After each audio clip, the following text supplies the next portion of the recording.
दोस्तों स्वागत है आपका बिहार न्यूज़ में। दोस्तों मैं हूं फिरदौस गनी और आप देख रहे हैं केडीबी लाइव। दोस्तों आज हो चुका है 16 अप्रैल, तो आज की बिहार की टॉप न्यूज़ लग रहे हैं आपके लिए।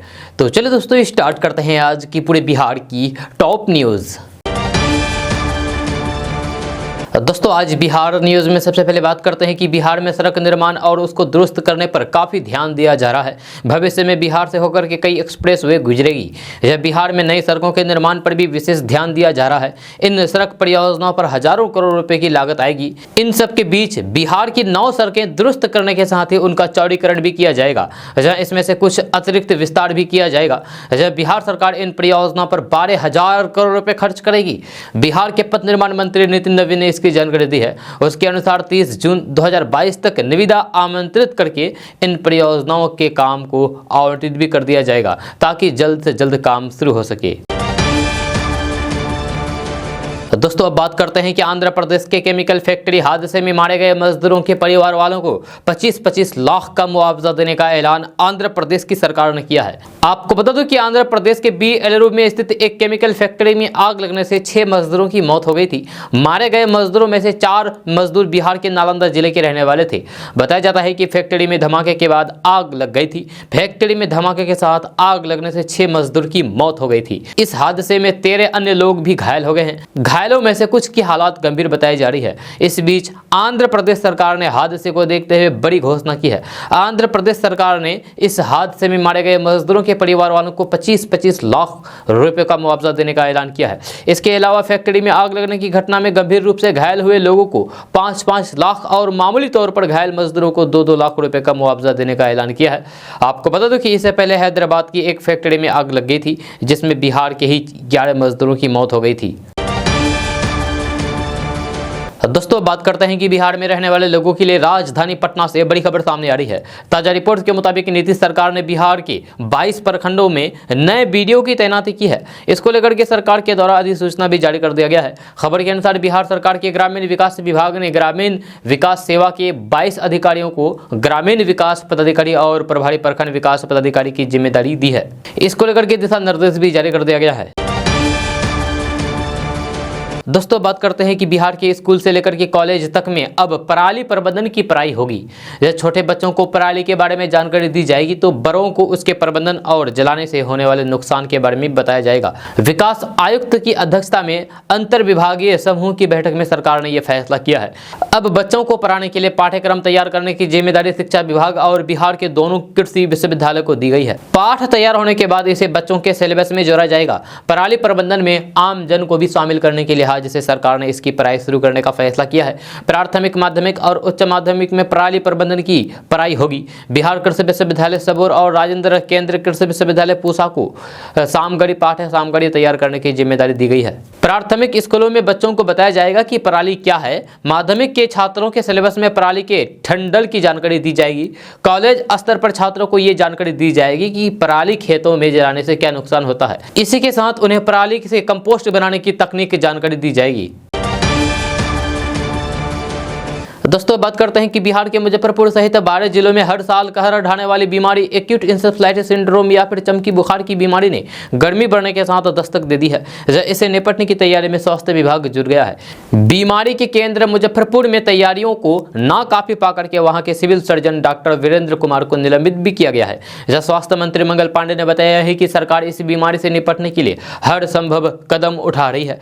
ऐसे में ये जानना जरूरी हो जाता है कि आखिर क्या है ये बीमारी और क्या है इससे बचाव के उपाय। तो एईएस या चमकी बुखार की बीमारी बीते कुछ सालों से बिहार में बच्चों पर कहर बनकर के टूट रही है। जब गर्मी बढ़ने के साथ इसका खतरा बढ़ जाता है। बीते 12 साल के दौरान बिहार में 20,000 से भी अधिक बच्चे इसकी चपेट में आ चुके हैं। बीमारी के केंद्र मुजफ्फरपुर जिले में ही बीते 12 सालों के दौरान करीब 500 मौतें हुई है। साल 2019 में 111 बच्चों की मौत से तो पूरे देश में हरकंप मच गया था। दोस्तों बात करते हैं कि बिहार में लॉ एंड ऑर्डर पर बड़ा संकट खड़ा हो गया है। जब बिहार के अंदर लगातार अपराधियों का मनोबल बढ़ा हुआ है और आपराधिक घटनाओं को अंजाम देने का सिलसिला जारी है। राजधानी पटना से लेकर के बिहार के कई जिलों में लगातार अपराधियों ने आपराधिक घटनाओं को अंजाम दिया है। हत्या और लूट की घटनाओं से एक बार फिर से सुशासन के दावे पर सवाल खड़े उठ रहे हैं। जब बिहार की राजधानी पटना के साथ साथ भोजपुर, सहरसा और जहानाबाद में हत्या की वारदात हुई है, जबकि सीवान में अपराधियों ने बैंक लूट की बड़ी वारदात को अंजाम दिया है। 24 घंटे में लगातार हत्याओं का दौर देखने को मिला है। अपराधियों ने पटना सिटी इलाके में एक युवक की गोली मारकर हत्या कर दी है। जहां खाजल का थाना क्षेत्र में एक युवक को बुधवार की शाम अपराधियों ने निशाना बनाया। वह सब्जी बाग में कपड़े की दुकान पर काम करता था। इसके अलावा सहरसा जिले में अपराधियों के निशाने पर एक स्कूल संचालक रहे। अपराधियों ने एक स्कूल संचालक की गोली मार करके हत्या कर दी है। जहां सहरसा सदर थाना क्षेत्र के इस वारदात के बाद लोग दहशत में हैं। मृतक दिनेश यादव स्कूल चलाते हैं और सुपौल के छातापुर के रहने वाले थे। अपराधियों ने जहानाबाद में भी एक युवक की गोली मारकर हत्या कर दी है। यह आपसी रंजिश में इस घटना को अंजाम दिया गया है। बताया जा रहा है कि जहानाबाद के करोता में एक युवक पर अपराधियों ने हमला किया और फिर उस पर ताबड़तोड़ गोली चलाई। दोस्तों मैट्रिक परीक्षा की जिला टॉपर आर्थिक रूप से कमजोर है। उसके सिर पर ना पिता का साया है और ना दादा की छत्र छाया। वह अब तक सिर्फ अपनी मां और दादी के भरोसे ही रही है। यह कहानी है जहानाबाद जिला की टॉपर हिमांशु कुमारी की। लेकिन यह कहानी में सुखद यह है कि जिला टॉपर होने के बाद अब वह पूरे गांव को प्रिय है और इस गांव ने अपनी इस लाडली बेटी की पढ़ाई की जिम्मेदारी अपने सिर पर उठा ली है। जहानाबाद के मखदूमपुर प्रखंड में है सुमेरा गांव। यहीं अपनी बड़ी बहन, मां और दादी के साथ रहती है प्रियांशु। जब मैट्रिक में उसने 472 अंक हासिल किए हैं। प्रियांशु की इस प्रतिभा और उसके परिवार की अभावग्रस्त जिंदगी देख करके यहाँ के सेवानिवृत्त फौजी संतोष कुमार ने पहल की है। जब बच्चे की मदद के लिए इस गांव के लोग एक कमेटी का गठन कर रहे हैं। जब ये कमेटी इस बच्ची की जरूरतों पर ध्यान रखेगी। प्रियांशु के सपनों की उड़ान को पंख देने के उद्देश्य से हर संभव मदद का आश्वासन दिया जा रहा है गाँव वालों की तरफ से। आपको बता दूं कि प्रियांशु कुमारी ने अपने पिता का मुंह तक नहीं देखा है। जब वह मां के गर्भ में थी तभी उसके पिता कौशलेंद्र शर्मा का निधन हो गया था। जब कुछ समय बाद दादा भी गुजर गए, लेकिन उसकी मां शोभा देवी और दादी सुमित्रा देवी ने प्रियांशु की पढ़ाई जारी रखी। मां और दादी की छत्र छाया में प्रियांशु का प्रतिभा इस कदर निखरा कि वह जिले की टॉपर होकर के सभी को अपना मुरीद बना लिया। जब प्रियांशु कुमारी IAS बनना चाहती है। सुमेरा गांव के ग्रामीणों का कहना है कि उनके गांव की बेटी IAS जरूर बनेगी। हम लोग उसकी पढ़ाई लिखाई में कोई भी कोर कसर नहीं छोड़ेंगे, चाहे जो भी करना पड़े। प्रियांशु का मैट्रिक टॉपर होना सिर्फ उसके परिवार वालों के लिए ही नहीं बल्कि पूरे गांव के लिए गर्व की बात है। जब वो IAS बनेगी तब हम लोग अपने आप को सौभाग्यशाली और फिर गौरवशाली महसूस करेंगे, ये कहना है गांव वालों का। सुमेरा गांव के लोग अपने इस निर्णय से समाज को एक नया संदेश दे रहे हैं। निजी स्वार्थ ने आज देश के लगभग तमाम गांव शहरों का परिवेश प्रदूषित कर दिया है। ऐसे में एक बच्ची की पढ़ाई के लिए गांव का ये सामूहिक प्रयास देश और समाज को बहुत गहरा संदेश देता है। तो दोस्तों बात करते हैं कि आसमान छूती महंगाई ने सबके बजट का कवारा कर दिया है। जहां आमदनी सीमित है, चीज़ों के दाम बढ़ते जा रहे हैं। पेट्रोल डीजल के रेट में बढ़ोतरी ने आग में घी डालने का काम किया है। दोनों ने शानदार शतक की बदौलत आम लोगों के किचन को हिला करके रख दिया है। पिछले कुछ समय से पेट्रोल डीजल का रेट भले ही स्थिर हो गया हो, लेकिन अभी भी पेट्रोल 108 और डीजल 105 रुपये से अधिक पर टिका हुआ है। जहाँ बिहार में तो कहीं ज़्यादा है। बिहार में 1 लीटर पेट्रोल आपको 118 रुपये में मिलेंगे, वहीं डीजल 100 रुपये पार है। जब निकट भविष्य में चीजों की कीमत कम हो इसकी उम्मीद कम ही है। ऐसे में लोगों का कहना है कि ऊपर वाले की ही भरोसा से अपना परिवार और पेट चलेगा। महंगाई की मार से हर तबका परेशान हो चुका है। हर दिन चीजों की कीमत में बेतहाशा वृद्धि हो जाती है। इस महंगाई से हर तबका परेशान हो चुका है। आम आदमी हो या फिर व्यवसायी कीमतों में चालू होने के कारण सबकी परेशानी बढ़ती जा रही है। बात अगर सबसे अधिक इस्तेमाल होने वाले खाद्य पदार्थों की करें तो फिर एक वर्ष में इनकी कीमत लगभग दोगुनी हो चुकी है। जिस घर में पिछले साल महीने भर का राशन 7 से 8 हजार में हो जाता था, उसी घर में इस साल 13 से 14 हजार रुपए का राशन लाना पड़ रहा है। एक गृहिणी सरोज सिंह बताती हैं कि उनके पति प्राइवेट फॉर्म में काम करते हैं। एक साल में कोरोना के चलते तो उनकी सैलरी में बहुत ज्यादा उछाल तो नहीं आया, मगर घर के खर्चे काफी बढ़ गए हैं। ऐसे में ये सोचना काफी मुश्किल हो गया है कि वे घर कैसे चलाएं। दोस्तों बात करते हैं कि कनाडा की न्यू डेमोक्रेटिक पार्टी के नेता जगमीत सिंह ने भारत में मुसलमानों को लेकर के चिंता जाहिर की है। जगमीत सिंह ने ट्विटर पर लिखा है कि मोदी सरकार को मुस्लिम विरोधी भावनाओं को रोकना चाहिए। जगमीत सिंह ने लिखा है कि भारत में मुसलमानों को निशाना बना करके हो रही हिंसा की तस्वीरें वीडियो देख करके मैं बेहद चिंतित हूँ। मोदी सरकार को मुस्लिम विरोधी भावनाओं को उकसाने से रोकना चाहिए। मानवाधिकारों की रक्षा होनी चाहिए। कनाडा को दुनिया भर में शांति के लिए अपनी मजबूत भूमिका निभानी चाहिए। भारतीय मूल के जगमीत सिंह कनाडा के जस्टिस ट्रूडो सरकार के अहम सहयोगी पार्टी के नेता हैं। जब बीते चुनाव में जगमीत सिंह की पार्टी ने 24 सीटें जीती थी और वे किंग मेकर की भूमिका में थे। जगमीत सिंह का ये ट्वीट ऐसे समय में आया है जब भारत में राम नबी के मौके पर कई राज्यों में हिंसा आगजनी के मामले दर्ज किए गए हैं। मध्य प्रदेश के खरगोन जिले की हिंसा की चर्चा सबसे ज्यादा है क्योंकि यहाँ अभियुक्तों के घरों को प्रशासन ने बुलडोजर से ढहाया है।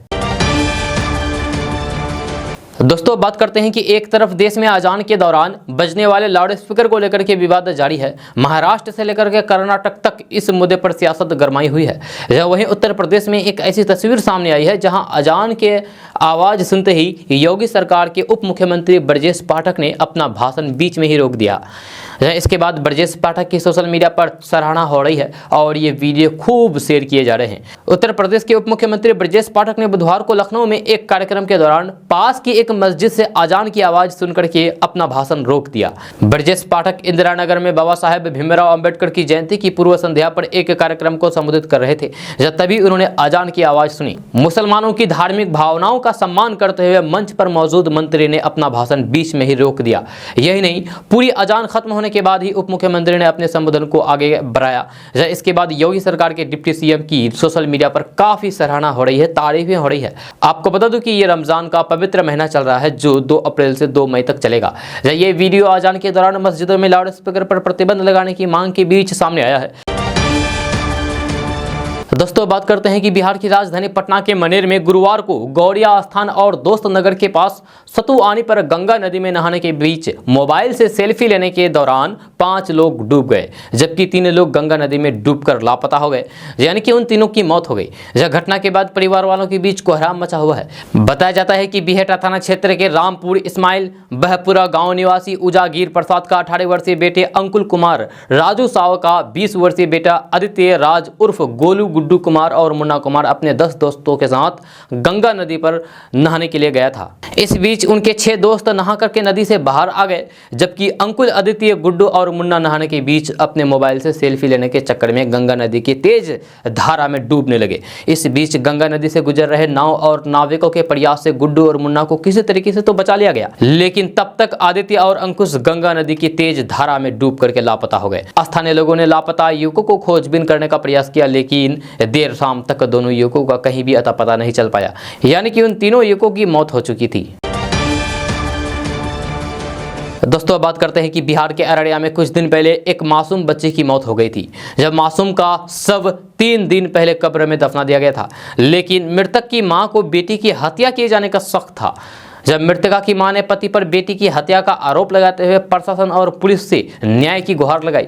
इसके बाद गुरुवार को मजिस्ट्रेट की मौजूदगी में कब्र से मासूम बच्चे का लाश निकाला गया। जब वहीं कब्र से लाश निकाले जाने की सूचना मिलने पर भारी संख्या में लोग कब्रिस्तान पहुंच गए। इसके बाद अग्रिम कार्रवाई करते हुए पुलिस ने लाश को पोस्टमार्टम के लिए भेज दिया। मामला अररिया जिला के जोकीहाट थाना क्षेत्र के केहरदार पंचायत के रानी वार्ड नंबर 7 का है, जहां फिरोजा खातून ने अपनी 2 साल की बेटी को मारपीट करके हत्या कर देने का आरोप अपने ही पति अकबर पर लगाया है। फिरोजा ने पुलिस को दिए गए आवेदन में जिक्र किया है कि पति से मुकदमा चलने के कारण वह अपने मायके में रहती है। उसकी 2 वर्ष की बेटी सूफी अपने पिता अकबर के साथ रानी गांव में रहती थी।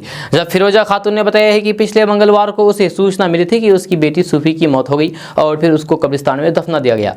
जहां उन्होंने बताया है कि बेटी की मौत की उन्हें सूचना तक नहीं दी गई, इसीलिए उन्हें शक है कि उनकी बेटी की मारपीट करके हत्या कर दी गई है। दोस्तों बात करते हैं कि बिहार की विधि व्यवस्था चाक चौबंद बनाए रखने के लिए सभी जिलों को गंभीर श्रेणी के अपराधियों पर खास तौर से नकेल कसने के लिए कहा गया है। इन 10 तरह के अपराधियों की श्रेणी में हत्या, डकैती, लूट, रंगदारी, चैन या फिर मोबाइल छीनने, महिलाओं और फिर SC ST के खिलाफ अपराध समेत अन्य शामिल है। इन अपराधों की रोजाना मॉनिटरिंग पुलिस मुख्यालय के स्तर पर की जाएगी। वहीं सभी एसपी को पुलिस मुख्यालय के स्तर से खास तौर से आदेश दिया गया है कि वे रोजाना इस बात की मॉनिटरिंग करके रिपोर्ट देखेंगे कि कितने अपराधी रोजाना गिरफ्तार हो रहे हैं और कितने के खिलाफ रोजाना वारंट जारी किए जा रहे हैं। अगर किसी अपराधी की गिरफ्तारी नहीं हुई तो फिर क्यों नहीं हुई, इसका कारण भी संबंधित थाने से जानेंगे। समीक्षा में यह भी देखा जाएगा कि कितने वारंट 1 महीने के अंदर, कितने 1 से 3 महीने और कितने 3 महीने से अधिक समय तक से लंबित है। इस तरह कुर्की जब्ती के मामले में भी रोजाना मॉनिटरिंग होगी। इस मामले को लेकर के डीजीपी एसके सेंगल ने पुलिस मुख्यालय और फिर सभी जिलों के एसपी समेत अन्य अधिकारियों के साथ ऑनलाइन माध्यम से गहन समीक्षा बैठक की है। दोस्तों बात करते हैं कि मस्जिदों में लगे लाउड स्पीकर को लेकर के सियासत कम होने का नाम नहीं ले रही है। इस बीच वाराणसी के भाजपा नेता सुधीर सिंह ने अपने घर पर लाउड स्पीकर लगा करके आजान के समय हनुमान चालीसा की पाठ की शुरुआत कर दी है। उन्होंने कहा है कि हमारा मकसद हिंदू मुस्लिम सौहार्द को बिगाड़ना नहीं है, बल्कि राजनीतिक दबाव के चलते जो पूजा पाठ बंद था उसे शुरू किया गया है। उन्होंने कोर्ट के एक आदेश का हवाला देते हुए कहा है कि ध्वनि प्रदूषण के चलते हमने अपने मंदिरों से लाउड स्पीकर को तो हटा दिया, लेकिन मस्जिदों पर उसी तरीके से लाउड स्पीकर लगे रहे। सुबह से ही अजान की आवाज़ आने लगती है। उन्होंने कहा है कि हम लोगों ने एक मुहिम चलाई है कि हम अपने मंदिरों से वैदिक मंत्रोच्चार और हनुमान चालीसा का पाठ लाउड स्पीकर पर करें। इसके चलते हम लोगों ने हनुमान चालीसा लाउड स्पीकर पर आजान के शुरू होते ही बजाना शुरू कर दिया है। सुधीर सिंह ने कहा है कि काशी में लंबे समय से सुप्रभात और हनुमान चालीसा का पाठ होता आया है। इसी परंपरा को उन्होंने आगे बढ़ाने का काम किया है। यही नहीं, सुधीर सिंह ने काशी के 101 मंदिरों और कुछ घरों में लाउड स्पीकर लगाने का निश्चय किया है। उन्होंने कहा है कि आजान की आवाज़ को लेकर के पहले भी आपत्ति दर्ज कराई गई है कि आजान धीमी करिए ताकि उसकी आवाज़ से हमें तकलीफ ना हो पाए। उन्होंने बताया है कि अभी 4 से 5 बार वे हनुमान चालीसा का पाठ लाउड स्पीकर पर कर रहे हैं, लेकिन नियम से सूर्योदय और सूर्यास्त के समय से ही हनुमान चालीसा का पाठ होता है। इसीलिए आगे जाकर के इन्हीं 2 समय पर हनुमान चालीसा का पाठ किया जाएगा। दोस्तों बात करते हैं कि पूरा देश महंगाई की चपेट में है। खाद्य वस्तुओं से लेकर के पेट्रोलियम पदार्थ तक की कीमत में आग लगी हुई है। सब्जियां तो इस कदर महंगी हो गई है कि ये धीरे धीरे आम लोगों की थाली से गायब होने लगी है। महंगाई की मार तकरीबन सभी दैनिक उपयोगी की वस्तुओं पर पड़ी है। इसको लेकर के विपक्षी पार्टियां सरकार पर हमलावर है। इसी क्रम में बिहार के पूर्व मंत्री और राष्ट्रीय जनता दल के सुप्रीमो लालू प्रसाद यादव के बड़े बेटे तेज प्रताप यादव ने अपने ही अंदाज से हमला बोला है। उन्होंने शब्दों की तुकबंदी करते हुए अप्रत्यक्ष तौर पर सरकार पर निशाना साधा है। उन्होंने ट्वीट करते हुए कहा है कि दाल से लेकर के दवा और पेट्रोल डीजल तक महंगा हो गया है। यदि कुछ सस्ता है तो वह है लोगों की जान। तेज प्रताप यादव ने ट्वीट करके महंगाई के बहाने सरकार को घेरने की कोशिश की है। उन्होंने ट्वीट करते हुए लिखा है कि पेट्रोल महंगा, सोना महंगा, महंगा हुआ मकान, दाल महंगी, दवा महंगी, केवल सस्ती है जान। तरक्की का ये कैसा वार, पेट्रोल हो गया है 115 के पार। तेज प्रताप यादव अक्सर ही किसी न किसी मसले को लेकर के सरकार पर हमलावर रहते हैं, जहां वे अपने ही अंदाज में अपनी बात रखते हैं। उन्होंने बीते अप्रैल को महंगाई के मसले पर ट्वीट किया था, जिसे हजारों लोगों ने लाइक किया और फिर बड़ी संख्या में इसे रीट्वीट भी किया गया। साथ ही कई लोगों ने अपनी प्रतिक्रिया भी दी। दोस्तों बात करते हैं कि गरीब तबके के बच्चों को उच्च शिक्षा पाने की चाह अब सपना नहीं हकीकत बन रही है। जब गरीब बच्चों के सपने को पंख स्टूडेंट क्रेडिट कार्ड योजना के तहत मिल रहा है। जब सरकार की योजना से उच्च शिक्षा की राह आसान हुई है। योजना के तहत ग्रेजुएशन, MBA तथा अन्य कोर्स के लिए बच्चों को ऋण यानी कि लोन देकर के उनको उच्च शिक्षा के लिए जागरूक किया जा रहा है। जिला परामर्श एवं निबंधन केंद्र में सरकार की ओर से बिहार स्टूडेंट क्रेडिट कार्ड योजना, मुख्यमंत्री निश्चय एवं सहायता भत्ता योजना, कुशल युवा कार्यक्रम 3 योजनाएं चल रही है। क्रेडिट कार्ड योजना के तहत आसान दर से छात्रों को लोन देकर के उनको उच्च शिक्षा दिलाने का मुख्य उद्देश्य है। जब स्वयं सहायता भत्ता योजना के तहत इंटर पास करने के बाद पढ़ाई छोड़ देने वाले छात्रों को चिन्हित करके उनको भत्ता देने का काम किया जाता है। कुशल युवा कार्यक्रम के अंतर्गत तकनीकी क्षेत्र में बच्चों को शिक्षित करने के लिए कंप्यूटर का ज्ञान दिया जाता है। स्टूडेंट क्रेडिट कार्ड के लिए प्रारंभ से अब तक 8,853 युवाओं ने आवेदन किया है। जांच के बाद 6407 युवाओं को इसका लाभ मिल सका है। जहां लोन देकर के ये सभी छात्र उच्च शिक्षा ग्रहण कर रहे हैं, जहां सभी हौसले की उड़ान की तैयारी में लगे हुए हैं। आपको बता दें कि अब क्रेडिट कार्ड योजना में लोन की राशि में भी लैपटॉप और किताबों के दाम भी शामिल कर लिए गए हैं। जहां युवतियों के लिए मात्र 1% की दर से तथा युवाओं को 4% की दर से ये ऋण यानी कि लोन उपलब्ध कराया जा रहा है। अगर आप भी युवा युवती हैं और 12वीं पास हैं तो आप इस योजना का लाभ आसानी से उठा सकते हैं और फिर आगे की पढ़ाई कर सकते हैं। दोस्तों बात करते हैं कि देश के साथ बिहार जैसे प्रदेश में बुजुर्गों की संख्या और आयु बढ़ रही है। 2011 की जनगणना के अनुसार देश की कुल आबादी में बुजुर्गों की संख्या 8.4% थी। इसे 2036 तक बढ़कर के 15% तक होने का अनुमान है। जब बिहार में भी बुजुर्गों की आबादी 2036 तक 10.9% से अधिक हो जाएगी। अभी महज 6.3% है। सरकार का आकलन है कि बुजुर्गों की आबादी और आयु बढ़ने की दो प्रमुख वजह है। पहली मृत्यु दर में कमी और दूसरी जीवन स्तर में बदलाव है। जीवन स्तर में सुधार और स्वास्थ्य सुविधाओं में वृद्धि की वजह से जो औसत उम्र में 2 साल का इजाफा हुआ है। जो बुजुर्ग पहले 69 साल तक जी रहे थे वे अब औसतन 71 साल तक जीने लगे हैं। यह आकलन राष्ट्रीय सांख्यिकी कार्यालय का है और इसका जिक्र बिहार सरकार ने अपने 2021-22 के आर्थिक सर्वेक्षण में भी किया है। तो दोस्तों बात करते हैं कि जम्मू कश्मीर में बाहर से आने वालों पर लगातार हमले जारी है। जब बुधवार को साउथ कश्मीर के गुलगाम जिले में दहशतगर्दों ने एक शख्स की गोली मारकर हत्या कर दी। मरने वाले की पहचान सतीश सिंह के रूप में हुई है। इसके साथ ही दहशतगर्दों ने दीवारों में पोस्टर चिपकाए हैं। लिखा है कि गैर कश्मीरियों घाटी छोड़ दो या फिर मरने को तैयार हो जाओ। दहशतगर्दियों के इस हमले से एक बार फिर से घाटी दहल उठी है। मीडिया रिपोर्ट्स के मुताबिक दहशतगर्दियों ने दीवारों पर पोस्टर चिपकाए हैं। पोस्टर में लिखा है कि गैर कश्मीरियों घाटी छोड़ दो या फिर मरने के लिए तैयार हो जाओ। जानकारी के मुताबिक दहशतगर्दी हमले में घायल सतीश सिंह को पास के अस्पताल में भर्ती कराया गया था, जहां इलाज के दौरान उसकी मौत हो गई। जहां सतीश सिंह कुलगाम के काकलन इलाके का रहने वाला था। दहशतगर्दी हमले की जानकारी मिलने के साथ ही सुरक्षा बलों ने पूरे इलाके को घेर लिया और दहशतगर्दी की तलाश शुरू कर दी। जहां घटना से एक दिन पहले कुलगाम जिले में लश्कर-ए-इस्लाम नाम के दहशतगर्दी संगठन ने गैर कश्मीरियों को धमकी दी थी कि वे जल्द से जल्द या तो कश्मीर छोड़कर चले जाएं या फिर मरने के लिए तैयार रहे। जहां इससे पहले 4 अप्रैल को जम्मू कश्मीर के शोपियों में दहशतगर्द ने एक कश्मीरी पंडित को गोली मार दी थी। दोस्तों बात करते हैं कि देश भर में लाउड स्पीकर से अजान दिए जाने पर सियासत जारी है। बीजेपी सहित कई दलों के नेताओं के द्वारा यह मांग की जा रही है कि लाउड स्पीकर पर अजान पर रोक लगनी चाहिए, क्योंकि इससे लोगों को परेशानी होती है। अजान को लेकर हो रही सियासत के बीच बिहार में भी जुबानी तकरार जारी है। इस बीच बिहार में कांग्रेस की विधायक शकील अहमद खान ने एक नई मांग करके बहस छेड़ दी है। कांग्रेस विधायक शकील अहमद खान ने अजान और धार्मिक अनुष्ठानों के लिए ध्वनि कानून बनाए जाने की मांग करते हुए कहा है कि लाउड स्पीकर सिर्फ अजान के वक्त ही क्यों बंद हो। अगर लाउड स्पीकर बंद हो तो फिर सभी धार्मिक कार्यों से लेकर के शादी विवाह के समय भी बंद हो। ध्वनि प्रदूषण को लेकर के एक कानून बने जो सभी जाति धर्म मजहब पर लागू हो। लाउड स्पीकर पर अजान पर रोक लगाने की मांग बीजेपी के द्वारा लगातार की जा रही है। बीजेपी के फायर ब्रांड विधायक हरिभूषण ठाकुर बचौल ने कहा है कि ध्वनि कानून बनाने की बात उनके समझ से परे है, बस अजान पर रोक लगनी चाहिए। दोस्तों अगर हम आपसे कहें कि आप मांसाहारी हैं या फिर शाकाहारी, तो आपका जवाब क्या होगा? तो हम आपको अभी बताने जा रहे हैं कि अपने देश में मांसाहारी और शाकाहारी की प्रतिशत है क्या, यानी कि देश के कितने लोग शाकाहारी का प्रयोग करते हैं और कितने लोग मांसाहारी का प्रयोग करते हैं। जी हाँ, आप सुनेंगे तो आप भी चौंक जाएंगे।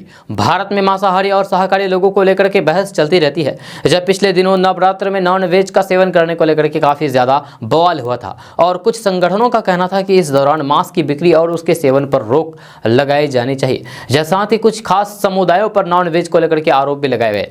लेकिन अगर आंकड़े को देखा जाए तो फिर सच्चाई कुछ और ही नजर आती है। हाल ही में राष्ट्रीय परिवार स्वास्थ्य सर्वेक्षण के आंकड़े में बताया गया है कि देश के 16 राज्यों में लगभग 90% लोग मीट, मछली या फिर चिकन खाते हैं। आज हम आपको मांसाहार के सेवन को लेकर के कुछ आंकड़े बताने जा रहे हैं, जिसमें भारत के लगभग हर समुदाय के आंकड़े को देखेंगे कि कौन कितने शाकाहारी है और कितना मांसाहारी है, यानी कि कौन शाकाहारी का उपयोग करते हैं और कौन मांस का सेवन करते हैं। पहले सरकार के आंकड़े की बात करें तो फिर राष्ट्रीय परिवार स्वास्थ्य सर्वे में बताया गया है कि 16 राज्यों में लगभग 90% लोग मीट, मछली या फिर चिकन खाते हैं। वहीं 4 राज्यों और केंद्र शासित प्रदेशों में ये आंकड़ा 75 से 90% है। यह सर्वे के मुताबिक 5 राज्यों या फिर केंद्र शासित प्रदेशों में 50 से 75% लोग नॉन वेज खाते हैं। जहाँ राज्यों की अगर बात करें तो फिर पश्चिम बंगाल में सबसे ज़्यादा 98.7% लोग मांसाहारी है। वहीं इसके बाद तमिलनाडु में 97.8%, असम में 78.7%, दिल्ली में 63.2%, उत्तर प्रदेश में 55% और राजस्थान में 27% लोग मांसाहारी है। अब अगर वेज और नॉन वेज खाने को लेकर के अलग अलग समुदाय के आंकड़े पर नजर डालें तो ये देखने को मिलता है कि जैन समुदाय को छोड़ करके बाकी सभी धर्मों के ज़्यादातर लोग नॉन वेज खाना पसंद करते हैं।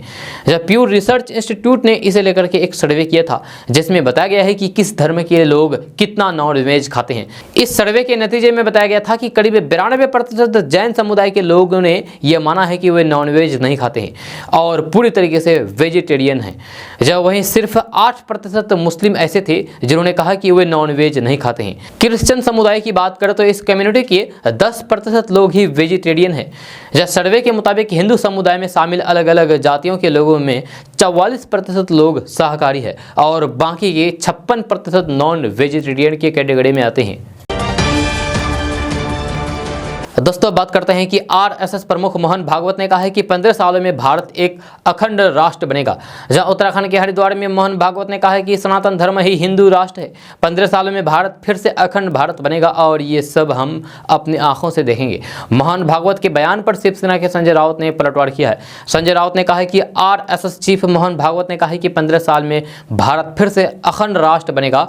मैं कहता हूं कि सबसे पहले पीओके को जोड़ना होगा, सबसे पहले पीओके को भारत में शामिल करना है और फिर पाकिस्तान, श्रीलंका और अन्य को भी अखंड भारत बनाना है, लेकिन इसे 15 दिनों में ही करने का वादा करें और 15 साल में नहीं। मोहन भागवत ने कहा है कि हम अहिंसा की बात करेंगे, लेकिन ये बात हाथों में डंडा लेकर नहीं करेंगे। हमारे मन में कोई द्वेष, शत्रुता भाव नहीं है, लेकिन दुनिया शक्ति को ही मानती है, तो फिर हम क्या करें। जो भी तथाकथित लोग सनातन धर्म का विरोध करते हैं उनका भी उसमें सहयोग है। अगर वे विरोध ना करें तो फिर हिंदू जागता नहीं, वह तो सोता रहता। दोस्तों बात करते हैं कि मार्च महीने से शुरू हुआ गर्मी का सिलसिला अप्रैल महीने में जानलेवा रूप ले चुका है। जहां गर्मी की वजह से जनजीवन बुरी तरीके से प्रभावित हो रहा है। राजधानी पटना समेत बिहार के ज्यादातर इलाकों में इस वक्त हीट वेव की कंडीशन है। जहां गर्मी की वजह से मौसम विभाग ने ही हीट वेव का अलर्ट जारी कर रखा है और हालात ऐसे बन गए हैं कि मुख्यमंत्री नीतीश कुमार ने भी बिहार में गर्मी को लेकर के चिंता जताई है। मुख्यमंत्री नीतीश कुमार ने कहा है कि इस बार गर्मी ज्यादा पड़ रही है और आगे इसके और खतरनाक होने की आशंका जताई जा रही है। ऐसे में लोगों को सावधान रहने की जरूरत है। मौसम विभाग ने आज के लिए कैमूर, गया, औरंगाबाद, भोजपुर, बक्सर, नवादा, किशनगंज, अररिया, कटिहार, पूर्णिया जिलों के लिए अलर्ट जारी किया गया है। जब बिहार में ज्यादातर जिलों के अंदर पारा 40 डिग्री और उसके पार रहने का पूर्वानुमान है, जबकि कई जिलों में यह 44 डिग्री सेल्सियस तक जा सकता है। मौसम विभाग ने आशंका जताई है कि हीट वेव या फिर नीलों की वजह से कई जिलों में पुराने सालों का रिकॉर्ड टूट जाएगा। वहीं मुजफ्फरपुर, वैशाली के इलाकों में गर्मी की वजह से होने वाले एईएस को लेकर के मुख्यमंत्री नीतीश कुमार ने सतर्कता की बात कही है। मुख्यमंत्री नीतीश कुमार ने कहा है कि हमें इससे सावधान रहने की जरूरत है। जिस तरीके से गर्मी पड़ रही है उसे देखते हुए इस बात की संभावना से इनकार नहीं किया जा सकता है कि एईएस के मामले बढ़ सकते हैं, लेकिन सरकार ने अपने स्तर से पूरी तैयारी कर रखी है। लोगों को भी सचेत रहने की जरूरत है। खास तौर पर गर्मी में बच्चों को बचाने की आवश्यकता है। दोस्तों अब बात करते हैं कि अंबेडकर जयंती के मौके पर बिहार के मुख्यमंत्री नीतीश कुमार की तुलना बाबा साहेब अंबेडकर से किए जाने पर अब सियासत शुरू हो गई है। दरअसल जेडीयू के नेता और बिहार सरकार के मंत्री अशोक चौधरी ने अखबारों में एक विज्ञापन दिया है। इस विज्ञापन में अंबेडकर और राष्ट्रपिता महात्मा गांधी के साथ नीतीश कुमार को स्मष्ट दिखाते हुए तस्वीर लगाई गई है। इसी विज्ञापन को लेकर के अब आरजेडी ने जेडीयू और नीतीश कुमार को आईना दिखाया है। आरजेडी के राष्ट्रीय महासचिव श्याम रजक ने कहा है कि अंबेडकर से किसी की तुलना नहीं की जा सकती है। बाबा साहेब अंबेडकर ने गरीबों, दलितों और शोषितों के उत्थान के लिए जो काम किया है वह अतुलनीय है। श्याम रजक ने कहा है कि अगर कोई ये दावा करता है कि वह बाबा साहेब अंबेडकर के जैसा है तो इसे मनुवादी सोच माना जाना चाहिए। श्याम रजक ने कहा है कि जनता दल यूनाइटेड के नेताओं ने जो विज्ञापन दिया है वह उनकी मनुवादी सोच को दिखाता है। नीतीश कुमार के ऊपर शासन में रहते हुए जिस तरीके से सवाल उठ रहे हैं, जैसे आरोप लगे हैं, वह कभी भी अंबेडकर के सामने खड़े नहीं हो सकते। श्याम रजक ने आरोप लगाया है कि जेडीयू के नेता बीजेपी की सोच के साथ गुलाम बन चुके हैं। आज उनकी सोच गोलवलकर और उनके सिद्धांतों के आसपास घूम रही है। नीतीश कुमार के साथ मनु और गोलवलकर की तस्वीर होनी चाहिए, बाबा साहेब के साथ उनकी तस्वीर कभी नहीं हो सकती। दोस्तों बात करते हैं कि मुख्यमंत्री नीतीश कुमार की सुरक्षा चूक के दो बड़े मामले सामने आने के बाद उनकी सुरक्षा बेहद सख्त कर दी गई है। साथ ही साथ सीएम नीतीश कुमार ने भी हमलावरों को लेकर के गुरुवार को एक महत्वपूर्ण बयान दिया है। सीएम नीतीश कुमार के पास तक किसी को भी पहुंचने से रोकने के लिए सुरक्षा कर्मियों की पैनी निगाह और चाक चौबंद सुरक्षा पिछले 2 दिनों से कुछ ज्यादा ही सख्त देखने को मिल रही है। जब गुरुवार को भी जब सीएम नीतीश कुमार पटना में अंबेडकर जयंती समारोह में शामिल होने पहुंचे, तब सुरक्षा बल किसी को भी इनके आसपास फटकने तक भी नहीं दिया। वहीं बार बार की सुरक्षा चूक को लेकर के अब नीतीश कुमार का बड़ा बयान सामने आया है। मीडिया कर्मियों से बात करते हुए सीएम नीतीश कुमार ने कहा है कि ये कोई खास बात नहीं है। नीतीश कुमार ने पिछले कुछ दिनों के दौरान अपने पुराने संसदीय क्षेत्र बार और नालंदा का दौरा किया है। वहीं हमले को लेकर के सीएम नीतीश कुमार ने अब साफ तौर पर दोहराया है कि ये कोई खास मामला नहीं है। हालांकि नीतीश कुमार भले इसे कोई भी खास मामला ना कहे, लेकिन उनकी सुरक्षा को लेकर के अब कई लोगों ने चिंता जताई है। हमले के कारण ही सुरक्षा व्यवस्था भी बढ़ाई गई है। दोस्तों, बात करते हैं कि बिहार में लगातार किसी न किसी बात को लेकर के हत्या हो रही है, हर रोज हो रही है। एक बार फिर से ही ऐसा ही मामला बिहार के भागलपुर जिला के नाथनगर थाना क्षेत्र के अंतर्गत रसीदपुर दियारा में हुआ है। यहाँ मात्र 1.5 हाथ जमीन के लिए एक व्यक्ति की गोली मारकर हत्या कर दी। यह आरोप है कि दीपक मंडल उर्फ डूबा मंडल, अरुण मंडल, सोनी देवी और बनारसी देवी ने मिलकर के बुधवार रात्रि 1:15 पर गोली मारकर बैजनाथ मंडल की हत्या कर दी। बैजनाथ मंडल की पत्नी ने नाथनगर थाना में आवेदन देकर के प्राथमिकी दर्ज कराई है। जब दोनों पक्षों के बीच पिछले 10 सालों से मात्र 1.5 हाथ जमीन का विवाद चल रहा था। इसी जमीनी विवाद में बैजनाथ मंडल की जान ले ली है। दोस्तों, बात करते हैं कि बिहार विधान परिषद में पूर्व मुख्यमंत्री और विधान परिषद सदस्य राबड़ी देवी को नेता प्रतिपक्ष का दर्जा मिल गया है। विधान परिषद के कार्यकारी सभापति अवधेश नारायण सिंह ने बुधवार को आरजेडी के राष्ट्रीय कोषाध्यक्ष और विधान पार्षद सुनील सिंह को राबड़ी देवी के नाम का पत्र सौंपा है। दरअसल विधान परिषद में स्थानीय निकाय कोटे की 24 सीटों पर चुनाव के बाद आरजेडी की हिस्सेदारी पहले की तुलना में बढ़ गई है। यह आरजेडी के पास अब पहले से अधिक एमएलसी है। आरजेडी के प्रदेश अध्यक्ष जगदानंद सिंह ने विधान परिषद के सभापति को पत्र लिखकर के राबड़ी देवी को नेता प्रतिपक्ष का पद दिलाने का अनुरोध किया था। पत्र में कहा था कि राजद सदन में विपक्षी दलों में सबसे बड़ा है, जहां साथ ही नेता प्रतिपक्ष की अर्हता के लिए आवश्यक न्यूनतम सदस्यों की संख्या पूर्ण करता है। इसी आधार पर परिषद सचिवालय ने राबड़ी देवी के नाम नेता प्रतिपक्ष का पत्र जारी कर दिया है। दोस्तों, बात करते हैं कि रेलवे ने झारखंड, बिहार और बंगाल के यात्रियों के लिए कई ट्रेनों के फेरे बढ़ाने का ऐलान कर दिया है। जहां झारखंड से बिहार को जोड़ने वाली महत्वपूर्ण ट्रेन हटिया पटना पाटलिपुत्र एक्सप्रेस अब हर दिन चलेगी। इसके साथ ही टाटा से कटिहार जाने वाली ट्रेन अब हर हफ्ते 3 दिन चलेगी। यह ट्रेन के फेरे बढ़ने से यात्रियों की रेलवे सफर की राह आसान हो सकती है। दोस्तों, इस वक्त की बड़ी खबर राजधानी पटना से आ रही है, जहां बिहार एसटीएफ की टीम ने अवैध बालू खनन के खिलाफ बड़ी कार्रवाई की है। एसटीएफ की टीम ने बिहाता के सोन दियारा इलाके में छापेमारी करके एक साथ 32 अपराधियों को गिरफ्तार किया है। गिरफ्तार अपराधियों के पास से एसटीएफ की टीम ने राइफल और कारतूस के साथ साथ 12 जेसीबी और 8 बाइक और 22 मोबाइल को जब्त किया है। एसटीएफ की इस कार्रवाई से बालू माफियाओं में हड़कंप मच गया है। गिरफ्तार सभी अपराधियों पर अवैध बालू खनन करने और फिर रंगदारी वसूलने का आरोप है। दोस्तों, ये सुनकर आप भी चौंक उठेंगे कि दूध की आड़ में भी शराब का धंधा हो रहा है।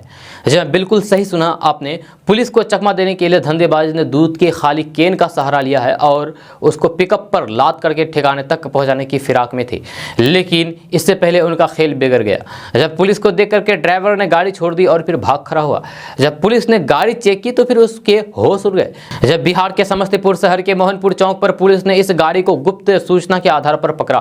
पुलिस को चकमा देने के लिए धंधेबाज तरह तरह के तरकीब अपनाते रहे। कई बार तो एम्बुलेंस पर मरीजों के बदले शराब ढोते हुए भी पकड़े गए, मगर सीतामढ़ी में ये अपनी तरह का नायाब मामला है। जब पुलिस शराब तस्करों पर नकेल कसने के लिए लगातार छापेमारी कर रही है, मगर शराब माफिया पुलिस को चकमा देने के लिए कोई भी हथकंडा अपनाने से बाज नहीं आ रहा है। पुलिस का कहना है कि दूध के केन में लदे पिकअप को देखने के बाद किसी को भी अंदेशा नहीं होगा कि इसके अंदर शराब हो सकती है। जब तक गाड़ी के आधार पर धंधेबाजों की धरपकड़ की कोशिश की जा रही है। दोस्तों, बात करते हैं कि बिहार में रबी की फसल कटाई का दौर जारी है, जिसके तहत इन दिनों किसानों की तरफ से गेहूं, सरसों और चने की फसलों की कटाई की जा रही है। इस बीच बिहार सरकार ने किसानों से गेहूं खरीदने की तैयारी भी शुरू कर दी है, जिसके तहत बिहार सरकार किसानों से न्यूनतम समर्थन मूल्य यानी कि एमएसपी पर 22 अप्रैल से गेहूं की खरीद करेगी। इसके लिए बिहार सरकार के खाद्य और उपभोक्ता संरक्षण विभाग ने अपनी पूरी तैयारी कर ली है। एक तरफ जहां गेहूं खरीद केंद्र की व्यवस्था चाक चौबंद की गई है, वही गेहूं खरीद प्रक्रिया को किसानों के लिए सरल और पारदर्शी बनाने की भी पूरी व्यवस्था और खाद्य उपभोक्ता संरक्षण विभाग की तरफ से की गई है। बिहार सरकार ने 22 अप्रैल से किसानों से एमएसपी पर गेहूं खरीदने की तैयारी शुरू कर दी है। इसके लिए बिहार सरकार के खाद्य और उपभोक्ता संरक्षण विभाग की तरफ से पूरा कार्यक्रम तैयार किया गया है, जिसके तहत किसान एमएसपी पर 22 अप्रैल से 30 मई तक एमएसपी पर गेहूं बेच सकेंगे। वही खाद्य और उपभोक्ता संरक्षण विभाग की तरफ से गेहूं खरीद की प्रक्रिया को पारदर्शी बनाने की पूरी व्यवस्था की गई है, जिसके तहत किसानों को गेहूं बेचने के 48 घंटे में भुगतान करने का प्रावधान किया गया है। किसानों का गेहूं भुगतान उनके खाते में किया जाएगा। दोस्तों आज का न्यूज़ बस ये तक। कैसा लगा जरूर अपना सुझाव दीजिएगा नीचे कमेंट बॉक्स में कमेंट करके। अगर आप नए आए हैं इस चैनल पर तो फिर चैनल को सब्सक्राइब करके बेल आइकन को प्रेस कर दीजिए और साथ में वीडियो को लाइक कर दीजिए, अपने दोस्तों के साथ शेयर भी कीजिए। तो चलिए दोस्तों फिर मिलते हैं नेक्स्ट वीडियो में, तब तक के लिए जय हिंद जय बिहार।